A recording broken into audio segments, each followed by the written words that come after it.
উপস্থিত হযরত হাজিরিন, সম্মানিত মুরব্বিয়ানে আযম, আমার সববয়সের তরুণ ভাইয়েরা, বাড়িতে অবস্থানরত পর্দাশীলা সম্মানিতা মা ও বোনেরা, সর্বপ্রথম আপনাদের সকলকে রাসূলুল্লাহ সাল্লাল্লাহু আলাইহি ওয়াসাল্লামের শিখানো বাণী দ্বারা, শিখানো পদ্ধতি দ্বারা সালাম দিচ্ছি। আসসালামু আলাইকুম ওয়া রাহমাতুল্লাহি ওয়া বারাকাতুহু। আলহামদুলিল্লাহ, শুরুতে মহান রব্বুল আলামিনের আলী শান দরবারে কালিমাতুশ শুকরিয়া আদায় করব, যেই রব্বুল আলামিন আবহাওয়া প্রতিকূলতার মধ্য দিয়ে আমাদেরকে আল্লাহর ঘরে আসার এবং বসার জন্য যিনি তৌফিক দান করেছেন, সেই জন্য মহান রব্বুল আলামিনের দরবারে একবার কালিমাতুশ শুকরিয়া আদায় করে নিব। আলহামদুলিল্লাহ। সম্মানিত প্রিয় হাজিরিন, অসংখ্য অগণিত দরুদ ও সালাম প্রেরণ করব বিশ্বের মানবতার মুক্তির কাণ্ডারি, বিশ্বের মানবতার মুক্তির দিশারি জনাব মুহাম্মদুর রাসূলুল্লাহ সাল্লাল্লাহু আলাইহি ওয়াসাল্লামের উপর।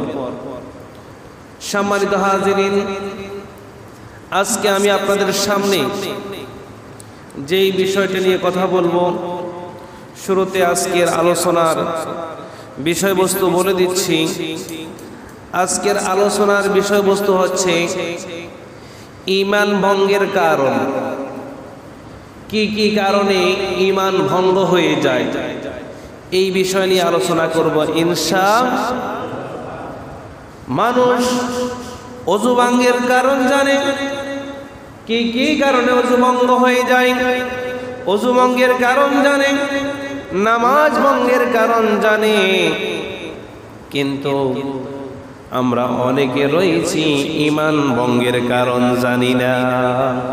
কথা বলেন। নামাজ ভঙ্গের কারণ সকলের মুখস্থ আছে, এক নিঃশ্বাসে সকলে বলে দিবে।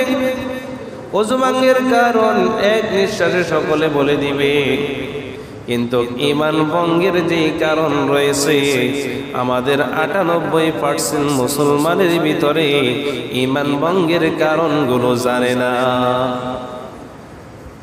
কথা বলেন।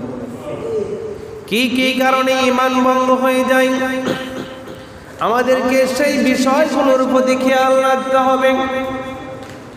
না হয় কারণ কোনো মানুষের ভিতরে যদি ঈমান না থাকে, তাহলে তার কোনো দামই নাই আল্লাহর কাছে। যেই ব্যক্তির হৃদয়ে যারা পরিমাণ ঈমান রয়েছে, ওই ব্যক্তির দাম আল্লাহর কাছে আছে না নাই? কিন্তু কোন ব্যক্তির ভিতরে যদি যারা পরিমাণ ঈমান না থাকে, ঈমান যদি ভঙ্গ হয়ে যায়, মানুষ এমন এমন কাজ করে যেই কাজগুলো করলে তার ঈমানটা ভঙ্গ হয়ে যায়, বিন্দু পরিমাণও তার ভিতরে ঈমান থাকে না। বিন্দু পরিমাণ ঈমান থাকে না। ঈমান যদি না থাকে, তাহলে আর আপনি নামাজ, রোজা, হজ, যাকাত, দান, সদকা করে কি লাভ হবে? একটা বালতি, আপনি একটা কলসি নিয়ে কলে যাবেন, আপনি কল ছিপবেন, কিন্তু কলসির নিচ দিয়ে যদি তলা যদি না থাকে, এখন আপনি যতই কল ছিপবেন, আপনার কলসি কি পুরা হবে? আপনার বালতির যদি তলা না থাকে, যতই বালতি ভর্তি পানি নেন, যতই উপর দিয়ে কল ছিপবেন, বালতি ভর্তি পানি হবে, কিন্তু পানি ফুরিবে না। কারণ পানি থাকবে। আপনি যতই নেক আমল করেন, যতই নিজেকে ইমানদার দাবি করেন, যতই আপনি নিজেকে মুমিন দাবি করেন, যতই নামাজি, যতই তাহাজ্জুদ গুজার, যতই হজ যাকাত, যতই ভালো কাজ করেন না কেন, আপনার আমার ভিতরে যদি ঈমানটা না থাকে, তাহলে আপনার আমার আল্লাহর দরবারে আপনার কাছে আপনার আমার কোনো দাম নাই, কোনো মূল্য নাই। ঈমান এমন একটা জিনিস, যেই জিনিস চোখে দেখা যায় না। চোখে দেখা যায়? ঈমান এমন একটা জিনিস, যেই জিনিস চোখে দেখা যায় না। মানুষের রূহ এমন একটা জিনিস, যেই জিনিস চোখে দেখা যায় না। রূহ কি কেউ দেখছে? আরো জোর বলো।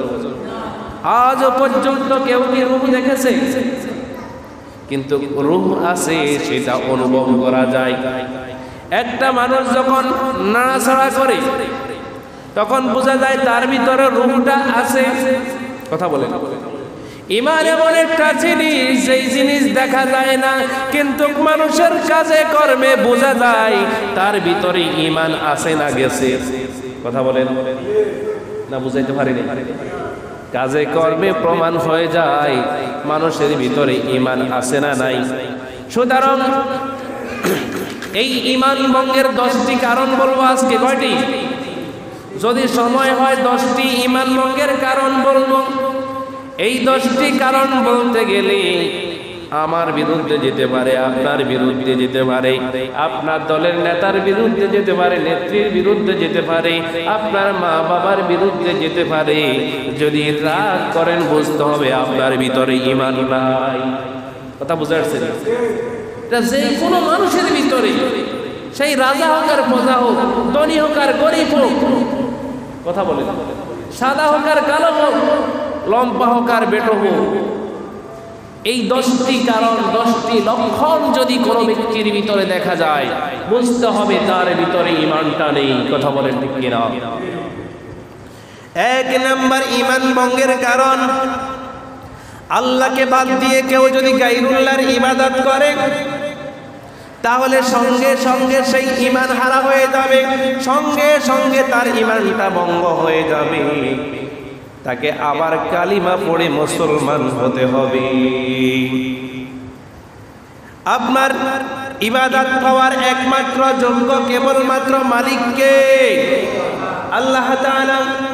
পবিত্র কোরআনুল কারীমের প্রথম সূরা সূরাতুল ফাতিহায় এই কথা আল্লাহ পাক বলেছেন, ইয়্যাকা না'বুদু ওয়া ইয়্যাকা নাস্তাঈন। আল্লাহ তাআলা বলেন, আমরা আপনার ইবাদত করি, কেবল আপনার কাছে সাহায্য চাই। আমরা কেবলমাত্র আল্লাহর ইবাদত করি, আল্লাহর কাছে সাহায্য চাই। আল্লাহ ছাড়া যদি কারো ইবাদত করি, কারো কাছে মাথা নত করি, তাহলে সঙ্গে সঙ্গে ওই ব্যক্তির ঈমান ভঙ্গ হয়ে যাবে। আল্লাহ ছাড়া কাউকে পূজা করা যাবে না। সেজদার একমাত্র মালিক আল্লাহ। এখন আপনি আল্লাহকে বাদ দিয়ে যদি মূর্তিকে সেজদা করেন, মূর্তির কাছে মাথা নত করেন, তাহলে আপনি সঙ্গে সঙ্গে ঈমান হারা হয়ে যাবেন। সঙ্গে সঙ্গে আপনার হৃদয় থেকে, আপনার দেহ থেকে ঈমানটা ডিলিট হয়ে যাবে, ঈমানটা ভঙ্গ হয়ে যাবে। ইবাদত সেজদার একমাত্র মালিক আল্লাহ। আমাদের দেশে দেখা যায় অনেক সময় সোশ্যাল মিডিয়াতে আমরা দেখি কিছু কিছু পীর সাহেবকেও মানুষ সেজদা করে। আছে না নাই? আরো আসতে বলেন। অনেক অনেক নামাজ পড়ে, রোজা রাখে, হজ করে, যাকাত দেয়, কিন্তু পীরের দরবারেও গিয়া আবার সেজদাও দেয়। তাহলে যেই ব্যক্তি পীরকে সেজদা করবে, আল্লাহ ছাড়া মূর্তিকে সেজদা করবে, ওই ব্যক্তির সঙ্গে সঙ্গে ঈমানটা ভঙ্গ হয়ে যাবে। সঙ্গে সঙ্গে কি হয়ে যাবে? কারণ আপনার আমার সব কিছু কার জন্য? উল ইন্না সলাতি ওয়া নুসুকি ওয়া মাহইয়ায়া ওয়া মামাতি লিল্লাহি রাব্বিল আলামিন। বলুন, আমার নামাজ, আমার কুরবান, আমার জীবন, আমার মরণ সব বিশ্ববাসীর একমাত্র মালিক, প্রতিপালক আল্লাহর জন্য। বলেন সুবহানাল্লাহ। আপনার আমার নামাজ, রোজা, হজ, যাকাত জীবন মরণ সব কিছুর মালিক কে? আল্লাহ রাব্বুল আলামিন যেহেতু মালিক, ওই আল্লাহকে ছাড়া একমাত্র সিজদার মালিক হলো আল্লাহ। আল্লাহকে ছাড়া দেবদেবীকে সিজদা করা যাবে না। আল্লাহকে ছাড়া কোনো পীর সাহেবকে যদি সিজদা করেন, সঙ্গে সঙ্গে ঈমান হারা হয়ে যাবেন। দ্বিতীয় নাম্বার ঈমান ভঙ্গের কারণ হলো রুবুবিয়তের ক্ষেত্রে শিরক। রুবুবিয়তের ক্ষেত্রে শিরক হলো যেই ব্যক্তি এই বিশ্বাস পোষণ করে যে সৃষ্টির কর্তৃত্বকারী আল্লাহ ব্যতীত অন্য কেউ আছে। যেমনটি জাহেল লোকগণ অনেক ওলিদের ব্যাপারে বিশ্বাস রাখে যে তাদের হাতে বিভিন্ন বিষয়ের কর্তৃত্ব, বিপদ আপদ তারা দূর করতে পারে, তাহলে ওই ব্যক্তি শিরক করলো, ওই ব্যক্তি সঙ্গে সঙ্গে তার ঈমানটা ভঙ্গ হয়ে যাবে। মানে আল্লাহ তাআলা এই পৃথিবী সৃষ্টি করেছে, এখন আপনি যদি বলেন অমুক দেব দেবী সৃষ্টি করেছে, অমুক কালিমার কারণে দেশে ফসল হয়েছে, মাঝে মধ্যে আমাদের দেশে এরকম বলে কিনা, দুর্গা পূজার কারণে দেশে ফসল বেড়ে গেছে, এরকম বলে কি বলে না? যারা আল্লাহর রুবুবিয়তের সঙ্গে এই কথা বলবে, সঙ্গে সঙ্গে ওই যতই নামাজি হোক, যতই রোজাদার হোক, যতই তাহাজ্জুদ গুজার হোক, সঙ্গে সঙ্গে তার ঈমানটা ভঙ্গ হয়ে যাবে। তাকে আবার নতুন করে কালিমা পড়ে মুসলমান হতে হবে। তাহলে প্রিয় হাজিরিন, আপনি যদি মনে করেন অমুক পীর সাহেবের দরবারে গেলে অমুক বিপদ থেকে মুক্তি পাবো, এরকম বলে কি বলে কিনা? আমাদের দেশে বলে কি বলে না? অমুক পীর সাহেবের কাছে গেলে পীর সাহেব বিপদটা দূর করে দিবে, তাহলে এই কথাটা একমাত্র স্পষ্ট শিরক। এই কথাটা স্পষ্ট শিরক। আল্লাহ রাব্বুল আলামিন সূরা ইউনূসের 7 নম্বর আয়াতে আল্লাহ রাব্বুল আলামিন বলেন, ওয়া ইয়ামসাসকাল্লাহু বিদুররিন ফালা কাশিফা লাহু ইল্লা হুয়া ওয়া ইউরিদকা বিখাইরিন ফালা রাদ্দা লিফাদলিহি ইউসিবু বিহি من يشاء من عباده وهو الغفور الرحيم। আর আল্লাহ তাআলা যদি তোমাদের উপর কোনো কষ্ট আরোপ করেন, তিনি ছাড়া আর কেউ নেই, তা দূর করবেন। আর আল্লাহ তাআলা যদি তোমাদের কল্যাণ চান, তবে এমন কেউ নেই যা তার অনুগ্রহ প্রতিহত করবে। তার বান্দাদের মধ্যে তিনি যাকে ইচ্ছা কল্যাণ দান করেন, তিনি ক্ষমাশীল পরম দয়ালু। বলেন সুবহানাল্লাহ। আল্লাহ রাব্বুল আলামিন এই আয়াতে বুঝাইতে চেয়েছেন, আল্লাহ যদি কারো উপর কষ্ট চাপিয়ে দেন, পৃথিবীর কোনো মানুষের ক্ষমতা নেই ওই কষ্টটা দূর করার। কারো ক্ষমতা আছে? আরো আসতে বলেন, কোটি কোটি টাকা দিয়েও কি পারবে? আল্লাহ যদি কারোর উপর কষ্ট আরোপ করতে চায়, তাহলে পৃথিবীর কেউ নাই এই কষ্ট থেকে তাকে ঠেকাবে। আর আল্লাহ রাব্বুল আলামিন যদি কোনো ব্যক্তির কল্যাণ চান, গোটা পৃথিবীর মানুষ যদি তার অকল্যাণ চায়, তারপর তার কিছু করতে পারবে না। পারবে? কোনো কিছু করতে পারবে? পারবে না।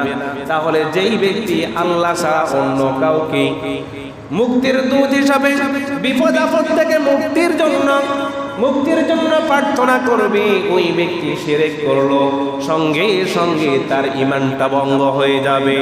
যদি আপনি দেবদেবীর কাছে গিয়ে বলেন, দেবদেবী আমাকে সুস্থ করে দাও, পীর সাহেবের দরবারে গিয়ে যদি বলেন, পীর সাহেব আমি অসুস্থ আছি, আমাকে সুস্থ করে দাও, সঙ্গে সঙ্গে আপনি ঈমান হারা হয়ে যাবেন।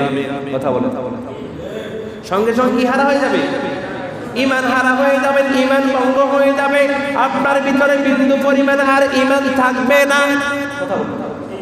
ঈমান থাকবে? ঈমান থাকবে না। সুতরাং প্রিয় হাজিরিন, এই 2 নম্বর কারণ বললাম ঈমান ভঙ্গের। 3 নম্বর কারণ হলো, 3 নম্বর ঈমান ভঙ্গের কারণ হলো দ্বীনের আকাট্য। দ্বীনের অকাট্য, কোন বিধানকে অস্বীকার করা। দ্বীন ইসলামের ভিতরে আল্লাহ রাব্বুল আলামিন কোরআনুল কারীমের ভিতরে যেই বিধানগুলো দিয়েছে, কোন ব্যক্তি যদি তাকে অস্বীকার করে সঙ্গে সঙ্গে সেই কাফের হয়ে যাবে। চুরি করলে হাত কাটা, বিধানটা কার? কোথায় আছে কোরআনে? কোথায় আছে? চুরি করলে হাত কাটা। এখন কেউ যদি বলে চুরি করলে হাত কাটা, এই বিধান আমি মানি না, সেই নামাজ পড়ে, রোজা রাখে, হজ করে, যাকাত দেয়, বলেন তো দেখি এর ভিতরে ঈমান থাকবে কিনা? কারণ সেই তো কোরআনে মানে না। কথা বলেন, চুরি করলে হাত কাটা এটা সেই মানে না, এই বিধান তার পছন্দ হয় নাই, তাহলে সঙ্গে সঙ্গে সেই ঈমান হারা হয়ে যাবে। কথা বলেন, সুদ খেলে, ঘুষ খেলে গুনাহ হয়, পাপ হয়।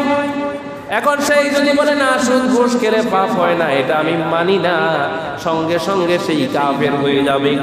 কথা বলেন। তাহলে প্রিয় হাজিরিন, আল্লাহ রাব্বুল আলামিন যেই বিধান দিয়েছে, আল কোরআন দিয়েছে, এই জমিনের মানুষ আল কোরআন দিয়ে বিধান পরিচালনা করবে, তার পারিবারিক জীবন, সামাজিক জীবন, রাষ্ট্রীয় জীবন, এখন পার্লামেন্ট পর্যন্ত এই কোরআন দিয়ে চলবে। আপনি যদি বলেন আমি এই বিধান মানি না, সঙ্গে সঙ্গে যেই বলবে আমি মানি না, সেই কাফের হয়ে যাবে। কথা বলেন, আমার কথা এখন বুঝেন নাই? মানে আল্লাহ কোরআন দিয়েছে, কোরআনে 68টা দলিল দিয়েছে কিনা? এই সংসদ পরিচালনা করার জন্য, দেশ পরিচালনা করার জন্য, আপনি আমি পরিচালনা করার জন্য এই কোরআনটা আল্লাহ দিয়েছে। এখন আপনি যদি বলেন আমি মানি না, কোরআন দিয়ে সংসদ চালাবো না, এটা মানি না, এটা হতে পারে না, তখন আপনি কাফের। তখন আপনি কি? وَمَنْ لَمْ يَحْكُمْ بِمَا أَنزَلَ اللَّهُ فَأُولَئِكَ هُمُ الْكَافِرُونَ।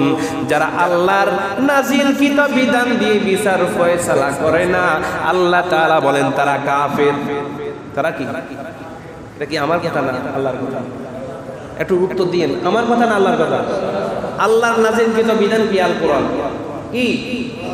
আল কোরআন। এখন আপনি যদি আল্লাহর নাজিলকৃত বিধান দিয়ে বিচার পরিচালনা না করেন, আমি এটা মানি না, এই আল্লাহর এই আইন মানি না, আল্লাহর এই আইন ভালো লাগে না, চুরি করলে হাত কাটা এটা মানি না, জিনা করলে, যদি অবিবাহিত নারী পুরুষ জিনা করে 100 বেত মারে, 100 বেত মারা কোরআনে আছে, এটা আমি মানি না।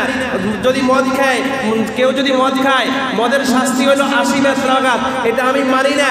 কেউ যদি বলে, এরকম ধরনের আল্লাহর আইন, বিভিন্ন আইন আছে না নাই? বিবাহিত নারী পুরুষ জিনা করলে ফাতর মেরে হত্যা করা, কোরআনে বিধান আছে না নাই? এখন কেউ যদি বলে এই বিধান আমি মানি না, আমি আর একটা বিধান তৈরি করবো, আমি এটা মানি না, সঙ্গে সঙ্গে সেই কাফের। সে 100 বার হজ করলেও সেই মুসলমান হতে পারবে? এরকম দেশের মানুষের সংখ্যা আমাদের দেশে আছে না নাই? আছে না নাই? আল্লাহর বিধান ভালো লাগে না, কোরআন ভালো লাগে না, হাদিস ভালো লাগে না, মন মতো, তাদের মন মতো চলে। কথা বলে, তাহলে এরা কাফের। আপনি যতই ইমানদার দাবি করেন, এরকম আমাদের দেশে শত শত ইমানদার মসজিদ ভর্তি মুসল্লি খুঁজে পাওয়া যায়। আপনাদের এদিকে না, অনেক দিকে। কথা বলেন, অন্য অন্য জায়গার দিকে কথা বলছেন। মানে আল্লাহর বিধান মানে না, সেই নামাজ, রোজা, 5 ওয়াক্ত নামাজ পড়তে পড়তে কলবে একবারে কালা করিয়ে দিয়েছে।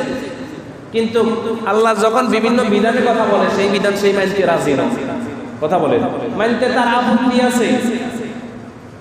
কোরআনে কোরবানির বিধান আল্লাহ তাআলা দিয়েছে কিনা? আরো জোরে বলেন।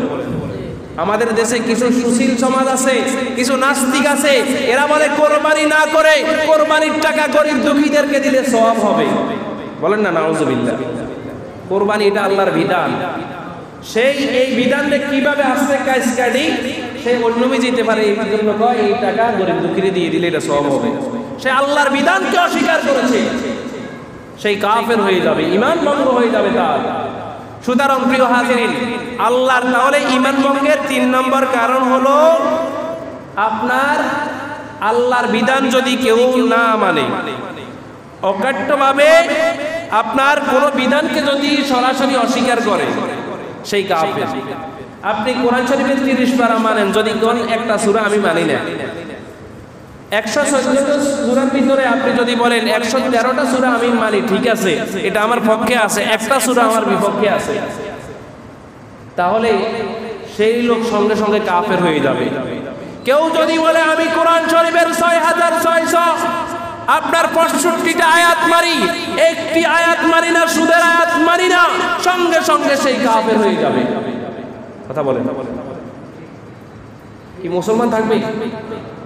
তাহলে এরকম মুসলমানের সংখ্যা আমাদের দেশে আছে না নাই? সব মানে সালিশ মানে তালগাছ জিটান্ন, সালিশ মানে তালগাছ আমার, তাহলে আমরা কি সালিশ মানলে? কথা বলে। তাহলে প্রিয় হাজিরিন, এখান থেকে স্পষ্ট হয়ে গেলাম যারা ইসলামের অকাট্য দলিল মানবে না, অস্বীকার করবে, সঙ্গে সঙ্গে তারা কাফের হয়ে যাবে, সঙ্গে সঙ্গে তার ঈমানটা ডিলিট হয়ে ফরমেট হয়ে যাবে। কথা বলেন ঠিক কিনা? 4 নম্বর, সুনিশ্চিত হারামকে হালাল, সুনিশ্চিত হালালকে হারাম মনে করা। কোনো কিছু আল্লাহ হালাল করেছে, আপনি যদি হারাম করেন, কোনো কিছু আল্লাহ হারাম করেছে, আপনি যদি হারাম করেন, আল্লাহ করছে হালাল, আপনি বলছেন হারাম। কথা বলেন, আল্লাহ করছে হালাল, আপনি বলছেন হারাম, আল্লাহ করছে হারাম, আপনি বললেন হালাল। এই জিনিসটা যেই ব্যক্তি করবে, ওই ব্যক্তি কাফের হয়ে যাবে, সঙ্গে সঙ্গে তার ঈমান ভঙ্গ হয়ে যাবে। কি হয়ে যাবে? ঈমান ভঙ্গ হয়ে যাবে কিনা?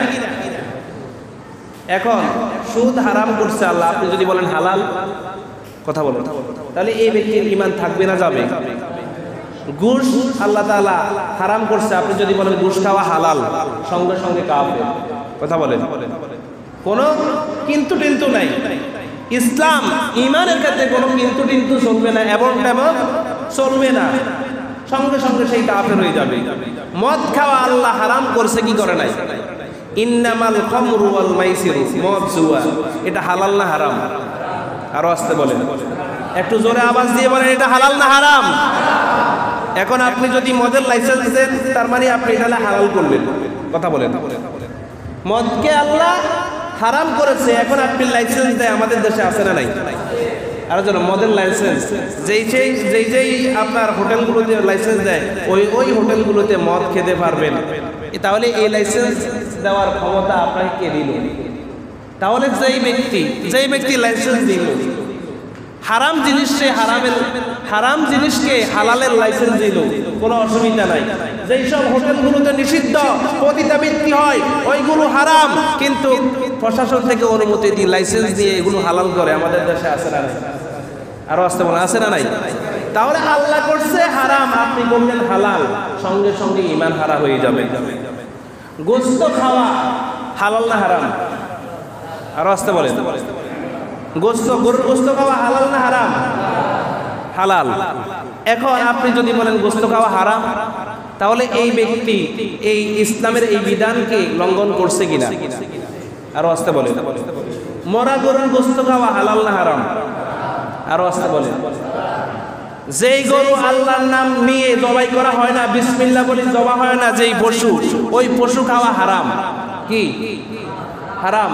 এখন আপনি যদি বলেন হালাল, সঙ্গে সঙ্গে আপনার ঈমান থাকবে না, ঈমান ভঙ্গ হয়ে যাবে। কি আমার কথা বুঝলেন নাই? না বুঝলে কেন হা হু কইন মাঝে মধ্যে? তাহলে প্রিয় হাজিরিন, তাহলে ইসলামের যে কোনো বিধানকে হালালকে হারাম, হারামকে হালাল মনে করা, এই যেই ব্যক্তি এটা করবে, সেই ব্যক্তির ঈমান থাকবে না। 5 নম্বরে ধর্ম নিরপেক্ষতা। ইসলামে যেই ব্যক্তি ধর্ম নিরপেক্ষতা, যেই ব্যক্তি এই মতবাদ পোষণ করবে, সেই ব্যক্তি সঙ্গে সঙ্গে কুফরি করলো, সঙ্গে সঙ্গে তার ঈমানটা ডিলিট হয়ে যাবে। ধর্ম নিরপেক্ষতার একটা উদাহরণ দিই। বলে আমাদের দেশে বিভিন্ন সময় বিভিন্ন উৎসব আয়োজনে বলে ধর্ম যার যার, উৎসব সবার, বলে কিনা? তার মানে সমান, তোমার ধর্ম আমিও পালন করব, তুমিও পালন করো, অসুবিধা?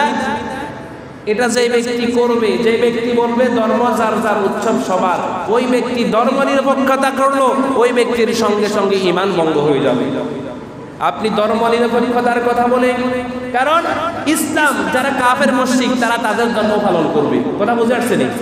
যারা ইহুদি খ্রিস্টান, যেই ধর্মের অনুসারী, সেই তার ধর্ম পালন করবে।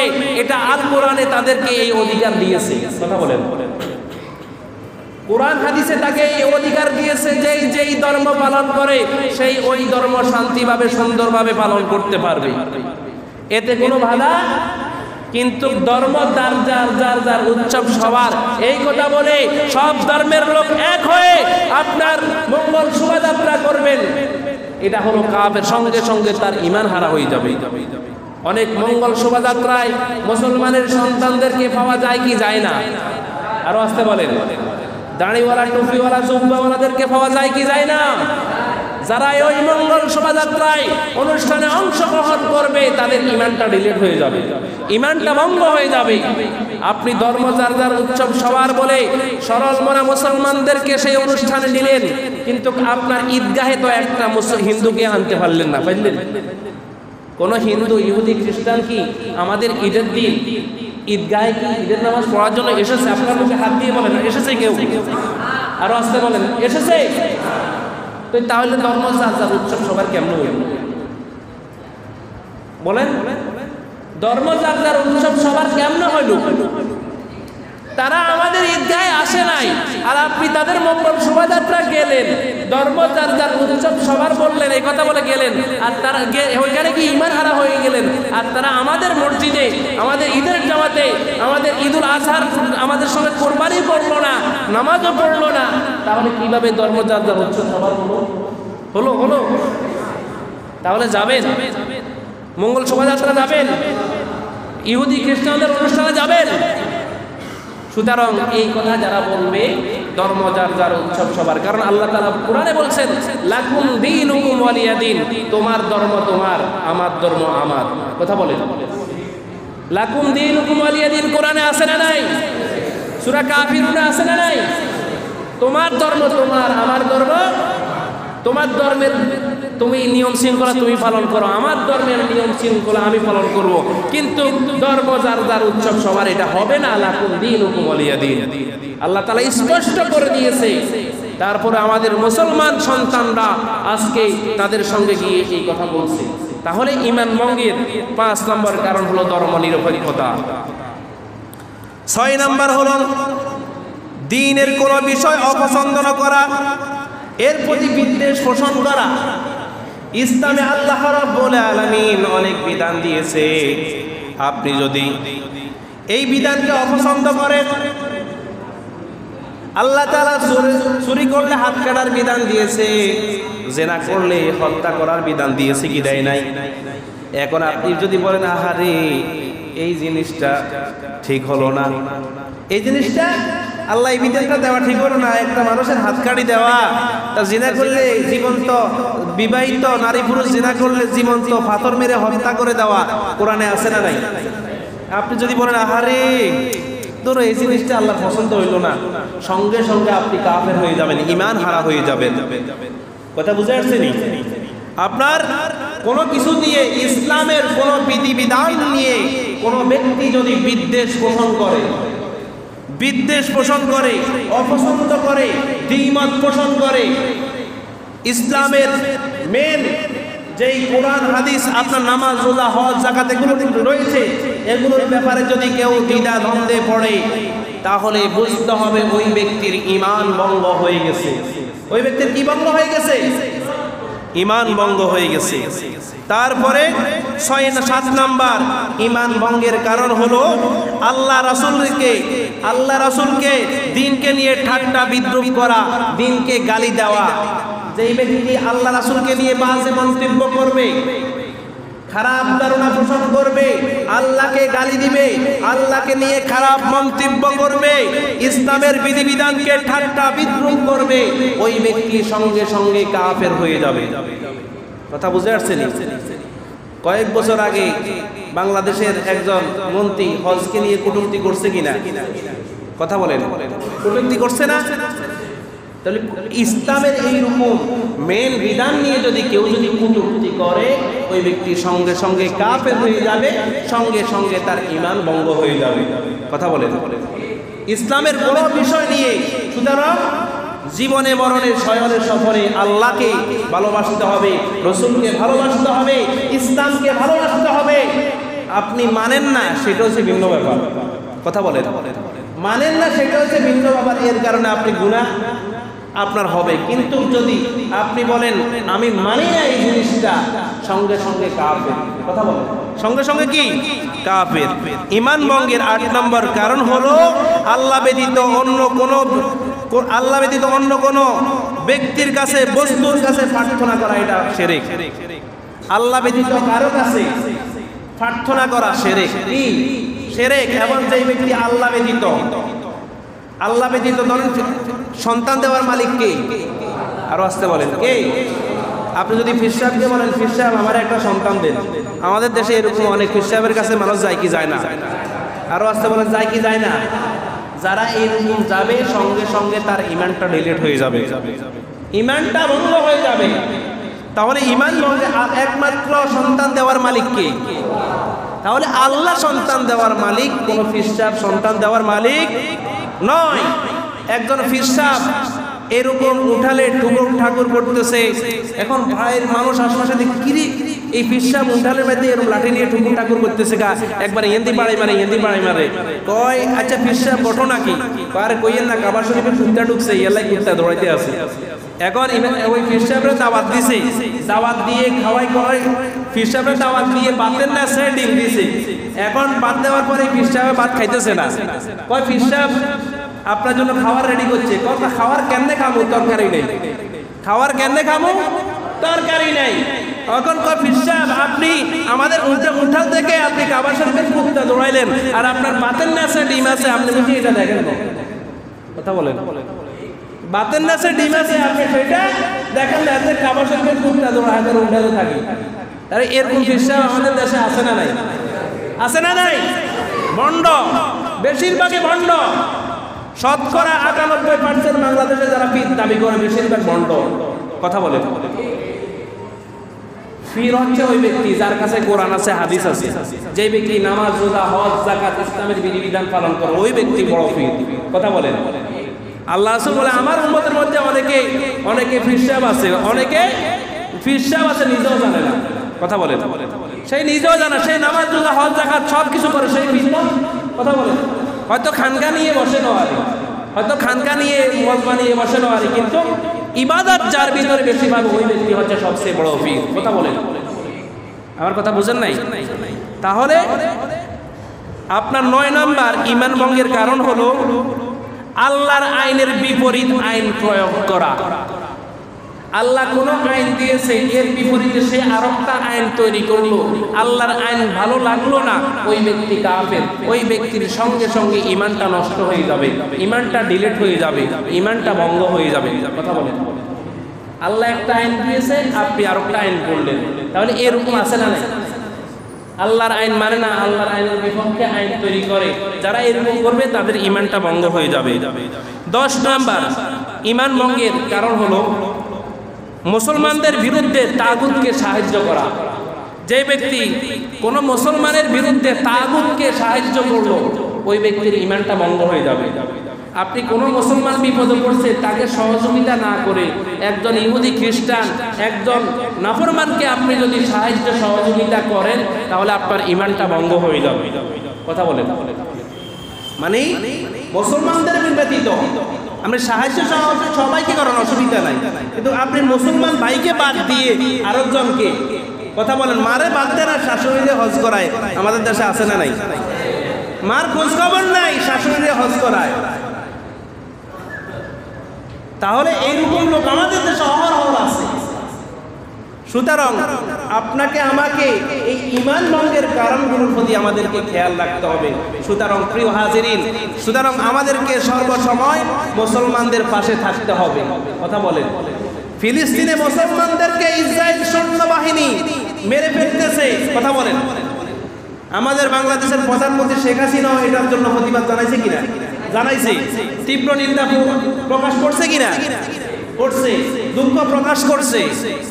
কিন্তু আর কিছু কিছু সুশীল সমাজ আছে, তারা বলতেছে আহারে কোরবানি জবাই করা, পশু জবাই করা, এটা নরহত্যা করা, এটা মহাপাপ। এরকম বলে কি বলে না? ওইখানে মুসলমানদেরকে নিধন করা হচ্ছে, তাদেরকে রোলার দিয়ে পিষ্টন করা হচ্ছে, তাদেরকে এভাবে মাটির সঙ্গে মিশে দেওয়া হচ্ছে, তখন তাদের মনের ভিতরে কোনো আফসোস নাই, কোনো দরদ নাই, আর গরু জবাই করতে আসতে বলে আয় হায় হায় হায় রে, মানুষ মুসলমানদের ভিতরে দয়া নাই। কথা বলে, এরকম সুশীল সমাজ আছে না নাই? মানুষকে হত্যা করতেছে, গুম করতেছে, খুন করতেছে, তাদের কোনো মাথা ব্যথা নাই। মাথা ব্যথা হয়েছে শরীয়তের যে বিধানগুলো জায়েজ করেছে ওই বিধানগুলোর প্রতি তাদের মাথা ব্যথা। বুঝতে হবে এই লোকগুলোর ঈমান নাই। তাহলে আমি ঈমান ভঙ্গের কারণগুলো আবার সংক্ষেপে বলছি। ঈমান ভঙ্গের কারণগুলো আপনারা অনেকে পরে আসছেন। এক, গায়রুল্লাহ, মানে আল্লাহ ব্যতীত কাউকে যদি সিজদা করেন ঈমান ভেঙে যাবে। যেভাবে ওযু ভাঙার কারণ রয়েছে, নামাজ ভঙ্গের কারণ আছে না নাই? আল্লাহ ব্যতীত কাউকে যদি সিজদা করেন আপনার ঈমান ভঙ্গ হয়ে যাবে। দ্বিতীয় নম্বর, রুবুবিয়ত, আল্লাহ রাব্বুল আলামিন সবকিছু সৃষ্টিকারী, আল্লাহ ব্যতীত কাউকে যদি সৃষ্টিকারী হিসাবে মানেন তাহলে ওই ব্যক্তির ঈমান ভঙ্গ হয়ে যাবে। তিন নম্বর, দ্বীনের অকাট্য কোনো বিষয়কে যদি কেউ অস্বীকার করে, শরীয়তের কোনো বিধানকে যদি কেউ অস্বীকার করে সেই সঙ্গে সঙ্গে কাফের হয়ে যাবে, তার ঈমান হারা হয়ে যাবে। চার নম্বর, সুনিশ্চিত কোনো জিনিস আল্লাহ হালাল করেছে আপনি যদি হারাম করেন, আল্লাহ হারাম করেছে আপনি যদি হালাল করেন, ওই ব্যক্তির সঙ্গে সঙ্গে ঈমান চলে যাবে, ঈমানটা ভঙ্গ হয়ে যাবে। পাঁচ নম্বরে হলো ধর্ম নিরপেক্ষতা। যেই ব্যক্তি বলে ধর্ম যার যার, উৎসব সবার, এই কথা বলে সেই মন্দিরেও যায়, মসজিদেও যায়, ওই ব্যক্তি ধর্ম নিরপেক্ষতা করলো, ওই ব্যক্তির ঈমান সঙ্গে সঙ্গে ভেঙে যাবে। ছয় নম্বর হলো দ্বীনের কোনো বিধানকে কেউ যদি অপছন্দ করে, দ্বীনের ব্যাপারে কোনো যদি কেউ বিদ্বেষ পোষণ করে, ওই ব্যক্তির ঈমান ভঙ্গ হয়ে যাবে। সাত নম্বর হলো আল্লাহ তার রাসূলকে, দ্বীনকে নিয়ে কেউ যদি বাজে মন্তব্য করে, ঠাট্টা বিদ্রুপ করে, ওই ব্যক্তির ঈমান ভঙ্গ হয়ে যাবে। আট নম্বর হলো আল্লাহ ব্যতীত অন্য কোনো ব্যক্তির কাছে, বস্তুর কাছে যদি কেউ প্রার্থনা করে, ওই ব্যক্তির ঈমান সঙ্গে সঙ্গে ভঙ্গ হয়ে যাবে। নয় নম্বর, আল্লাহর আইনের বিপরীত কেউ যদি আইন প্রণয়ন করে, আইন তৈরি করে, ওই ব্যক্তির সঙ্গে সঙ্গে ঈমান হারা হয়ে যাবে, ওই ব্যক্তির ঈমান ভঙ্গ হয়ে যাবে। 10 নম্বর হলো মুসলমানের বিরুদ্ধে তাগুতকে যদি কেউ সাহায্য করে, ওই ব্যক্তির ঈমান ভঙ্গ হয়ে যাবে। তাহলে ঈমান ভঙ্গের কারণ কয়টি বলছি? 10টি। কয়টি? আরো জোরে বলুন, কয়টি? এই 10টি কারণ। ঈমান যদি না থাকে আপনার আমার কোনো দাম নাই। আমলের, নামাজ, রোজা, হজ, যাকাত। এখন আমাদের দেশে অনেক নামাজি মুসল্লি আছে, হজ করা মুসল্লি আছে, যাকাত দেওয়া, ইসলামের সবগুলো মানে, কিন্তু এই 10টার ভিতরেও সেই পড়ে, 10টার কাতারেও সে পড়ে। বুঝতে হবে তার ঈমান নাই। যতই নামাজ, রোজা, হজ, যাকাত যতই কিছু করেন, কোনো কিছু আপনার আল্লাহর কাছে কবুল হবে? ঈমানে নাই, আপনার অ্যাকাউন্ট নাম্বারে নাই। যতই টাকা রাখেন এই অ্যাকাউন্টে কি জমা হবে? আপনার অ্যাকাউন্ট নাম্বার হচ্ছে ঈমান। অ্যাকাউন্ট নাম্বার কি? ঈমানটা যদি না থাকে তাহলে আপনি অ্যাকাউন্টে রাখবেন কোথায়? আমলটা রাখবেন কোথায়? আমলের জায়গা হচ্ছে ঈমান। ঈমান হচ্ছে অ্যাকাউন্ট নাম্বার মানুষের পরকালের। এই অ্যাকাউন্ট নাম্বার যদি আপনার না থাকে, যতই নামাজ, রোজা, যতই কিছুই পড়েন, লাভ হবে? একটা ইহুদি ধর্মের লোক যদি বলে আমি ঈমানদার দাবি করি, কিন্তু যদি কালিমা না পড়ে, সে কি ঈমানদার হবে? আপনি যত ঈমানদার দাবি করেন, যদি নামাজ, রোজা, হজ, যাকাত এগুলো যদি আপনি না করেন, তাহলে আপনি কি ঈমানদার হলেন? আরো জোর বলে, ঈমানদারও দাবি করে, নামাজও পড়ে না। কথা বলেন, এরকম লোক আছে না নাই? তাহলে এই লোকগুলো যতই ঈমানদার দাবি করে, ঈমানদার নয়। আজকে যেই কথাগুলো বলেছি, এই কথার উপর আমাকে এবং আপনাদেরকে আমল করার তৌফিক দান করবেন, আমিন। আজকের কথাতে কি কারো মনে কষ্ট গেছে? কারো মনে কষ্ট গেছে? কারণ কোরআন হাদিসের কথা বলছি নাকি? সুতরাং কষ্ট দেওয়ার, আমি কোরআন হাদিস থেকে রেফারেন্স দিই প্রত্যেকটা কথা। তারপরে যদি আপনাদের মনে কষ্ট যায়, আসলে আমার করার কিছু নাই। কথা বুঝে আসছেনি? আপনার ইচ্ছা হলে আপনি মানবেন, ইচ্ছা হলে মানবেন না, অসুবিধা নাই। আপনার কি আমি চলাচলি করছি? আল্লাহর বিধান জানলে আছে, আমি সেইভাবে আপনাদেরকে বলতেছি নাকি? আপনি মানেন মানেন, সেটা আপনার ব্যাপার। কথা বুঝে আসছেন? যেহেতু এই মিম্বরে আমাকে বসাইছেন, আমি কোরআন হাদিসের সঠিক কথাটা আপনাদের কাছে তুলে ধরতে হবে, না হলে আমি আল্লাহর কাছে জবাবদিহি করতে হবে। কথা বুঝে আসছেন? সুতরাং আসুন আমরা সকলে যেন কোরআন হাদিসকে অনুসরণ করতে পারি, কোরআন হাদিসকে মানতে পারি। আল্লাহ পাক আমাদের সকলকে সেই তৌফিক দান করুন, আমিন।